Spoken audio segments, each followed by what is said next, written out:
Hey guys, what's up? Decline here. I am losing my hair. Oh no, how terrible. I've known for a long time, but I'm finally doing something about it. I started finasteride a few days ago. I'm one of those guys who avoided finasteride for years because I was so scared about the side effects. I let my hair get so much worse to the point where it now causes me a lot of distress, and I'm really unhappy about how I look. In this video, I want to talk about my fears, what made me hesitate, why I waited so long, how I got over those concerns, and why I'm starting now. I think the first time I had any concerns about my hair was in late 2016 when the hairdresser said, "You have very thin hair. Are you balding?" That was kind of a shock. I mean, I knew I had a high hairline, high forehead, but I didn't think of balding. It wasn't in the family, at least as far as I knew. In 2017, I started to take some pictures where I could see the recession. Right now, I'm a bit hesitant to show that many pictures, maybe later on in my journey, when I can have a before and after.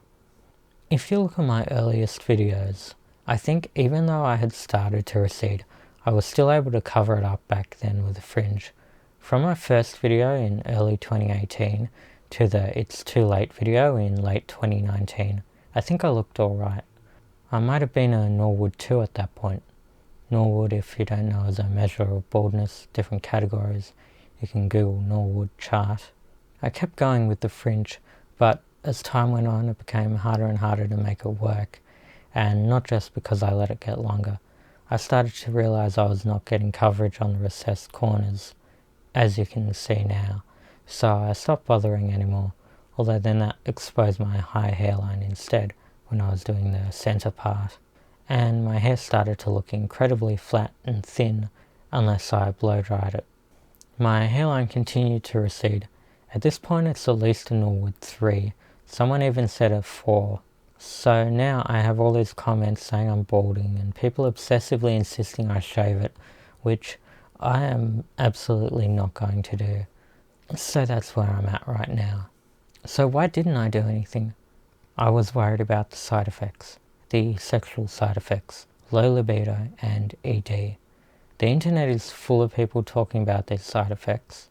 And then there's post-finasteride syndrome, where there's people who claim the side effects never went away, that they're permanent. This scared me quite a lot. I already have ED issues. I enlist the help of a PDE5 inhibitor whenever I can. I am a broken man already, and there's no shame in talking about that. I believe the causes are likely a combination of physical, mechanical, mental, psychogenic, psychological, and hormonal. If finasteride made things worse, I would really struggle. Someone else might be able to handle a certain amount of decrease in functioning, while I have less leeway before it becomes impossible to enjoy myself with a girl. The whole point of having hair or trying to retain it is to make it easier to get laid, or prevent it from getting more difficult to get laid, because it's already tough enough as it is. But what's the point in looking good if your equipment doesn't work? And I wasn't getting laid when I had hair anyway. On the other hand, I can still have sex if I'm bald. I'll just have to pay for it like I already do. Hookers are one of my main ways to cope with loneliness. If I couldn't have them, I wouldn't have much to help me get by and keep on living. I need some pleasure in my life. In lockdown I have been without them and I'm not enjoying it. So the equation you're faced with is, you potentially keep your hair and the chance that one day you might get laid, in exchange for the risk of low libido and ED, or you go bald and reduce the chance of girls ever being attracted to you, but your equipment still works, so you can still continue to enjoy paid encounters. It was hard to go for finasteride when the benefits didn't seem that great. Also, with all the talk of finasteride mainly being for maintenance and how people don't emphasize regrowth because it's not guaranteed and they don't want to disappoint people, I felt like, why bother when things would not improve? Things were already bad. The potential benefits didn't seem that great. Had I read the regrowth stories of young guys who had caught things early and ended up with really good results, maybe I would have been more optimistic about the benefits and decided to go on it years ago. Whether or not I achieved the regrowth, Even if I was disappointed and only got maintenance, my hair would have been in a better position than now had I started earlier, due to that different perception of risk and reward. So I think it's a good thing to hope for regrowth so that you get started earlier. One factor that contributed to my delaying it was that I'm very high inhibition and risk averse. I tend to be overly cautious and avoid action to the point where it may be completely irrational. And I end up paying the price, leaving things too late, missing out, letting things get worse. I'm the kind of person who does assignments on like the last day or two. My life is so full of regrets at this point, and much of that is due to inaction, especially in cases where it just didn't make sense at all to not act, where I really should have taken action. Why did I decide to do it now? My hair loss has advanced to a stage where it's impossible to ignore, and it's causing a lot of mental anguish. It's really depressing. And the longer I leave it, the worse it's going to get. Soon I won't have any hair left. I'll be a horseshoe hair like that Seinfeld guy. And that's a horrifying prospect. It's already too late to fix things, but I have to fight anyway and cling on to what I have left. As the situation deteriorates, my tolerance for risk is starting to increase. And not just hair, but more broadly. I'm aware that I'm getting older. I'm getting more desperate to find a way out of loneliness and to fix my life generally. The clock is ticking, and it's getting harder and harder to find a girl. Losing all my hair would make things even harder than they already are. At this point, I'm less fussed about keeping my sexual function or experiencing any of those side effects, because at least I experienced some things in my life already, although I did have to pay for those experiences in most cases. Before, I was thinking, I need to maintain my sexual function so I can enjoy coping with hookers, because I need that pleasure to keep me going. I don't have much else in life to enjoy. I have very little to live for, and that's still true. But I want more from life. I have to aim higher. I still want to try and get a girl in the real world, and that's becoming more of a priority now. Not having hair would make it much harder. Anyway, I was kind of getting bored with hookers and feeling like I wasn't enjoying it or having any new experiences. It was just the same mediocre thing each time. I wasn't making any progress in that field, and I didn't have the financial resources to succeed there, because obviously I don't have a job anymore, and you can't be going around spending $400 an hour on the fancy girls. My spending is very minimal now, only the really cheap places. Also, I shouldn't let day-to-day coping get in the way of progressing my life. I need direction and to be working towards something and improving. I can't let trying to get by stop me from moving forward. I realize that I have left it for quite a long time, so I won't be able to regrow to a good hairline.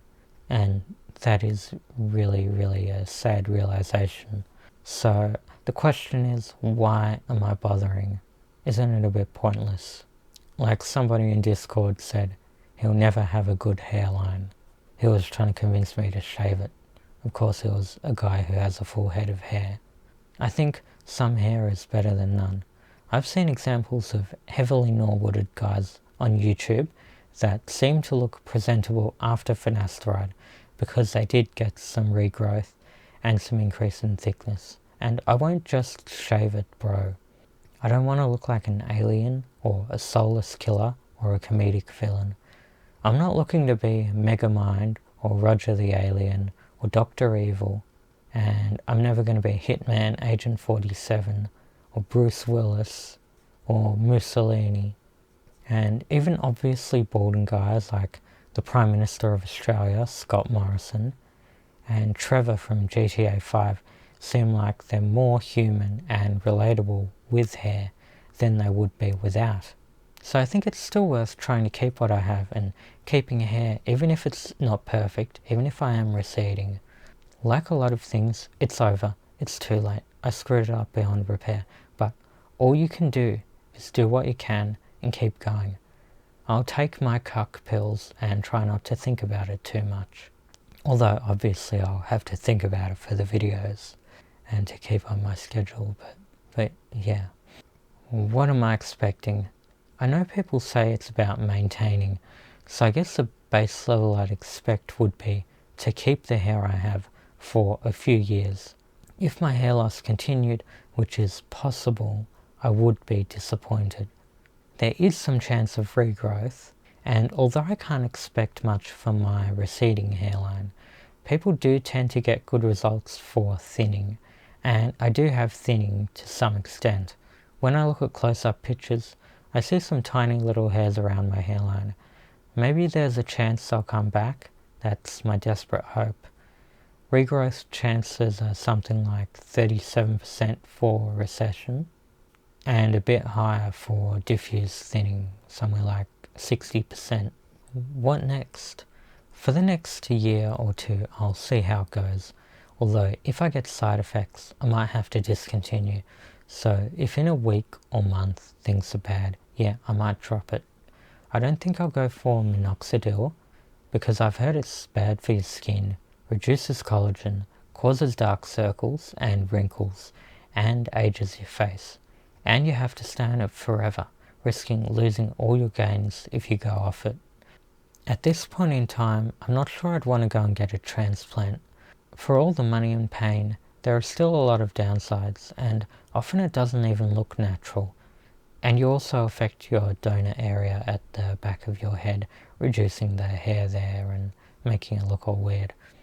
Maybe in another decade, companies like Stemson will have hair cloning working, which will provide a higher quality solution, which doesn't require taking hair from the donor area.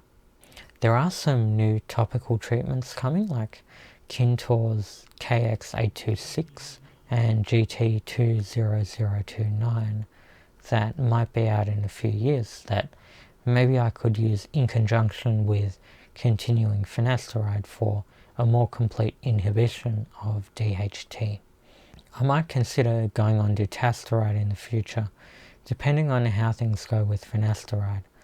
More risk of side effects, and I've heard on a video by More Plates, More Dates, longer time to get your body back to baseline hormones if you discontinue use. The standard form is a capsule, and I can't swallow capsules, and the tablet form has lower bioavailability than capsules, which is an issue. Right now, finasteride is an easier choice to start with, and at least I have something. It's worth noting that the risks of finasteride are like a few percent, the reported risks of problems, side effects, so it's not guaranteed that you're going to have them or that you're going to notice them. So for all this worrying that I'm worrying, you might be fine. Do I regret leaving it for so long? I'm not going to know for sure until I see the effects, but at this point I think I can say that my previous way of thinking was wrong, and I have changed, and at this point I do regret not starting earlier. If I had started in 2016, I probably would have maintained a tolerable hairline, and with regrowth I could have had something quite nice. Even if I had started when my older YouTube videos were made, say 2018 or 2019, things would have been tolerable and workable. I could have kept looking young and maybe passed for a few years younger, but the hairline really ages me, and it's going to make it a lot harder to try and attract younger girls. Certainly, I'd say to any man who's watching this who isn't already treating hair loss, check your hair, take a few pictures regularly, look at the Norwood charts and examples online. If you're losing your hair, go to the doctor and get it sorted. If you sit around hesitating and putting off any action like me and all the other worried people, you'll never deal with your problems and you'll leave it too late.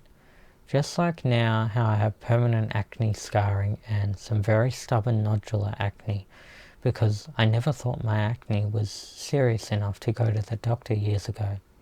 Just like that, you have to deal with hair loss before it becomes permanent and causes a lot of trouble and mental problems.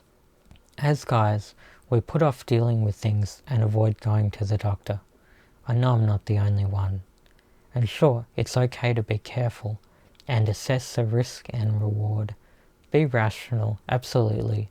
Do your research. I'm not going to deny the risks. Finasteride is serious business. The DHT it inhibits is a hormone. You are messing with stuff in your body. And let's not forget about the 700 something suicides that have happened with finasteride users. I might end up with side effects, who knows, but hair loss is truly horrifying. It is mentally taxing to deal with this predicament.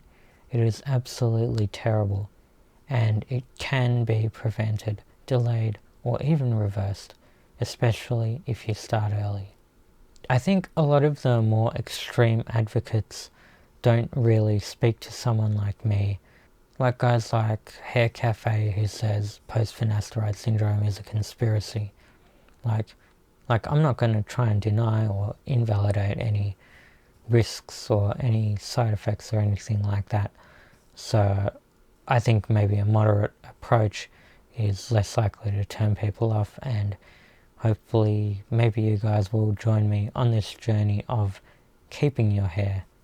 I hope this was a useful video, and I guess that's all I have. So to conclude, so I've started finasteride. I've been on it for a few days, and I'm willing to take any risk that there is because I'm desperate now. And I'm not too worried anymore. My mindset has changed. I think that's all for today. Hopefully in a few months or a year or something, I'll have a transformation video, some comparisons for you, but it's a little early for that. Thanks for watching. See you next time. Like, comment, subscribe.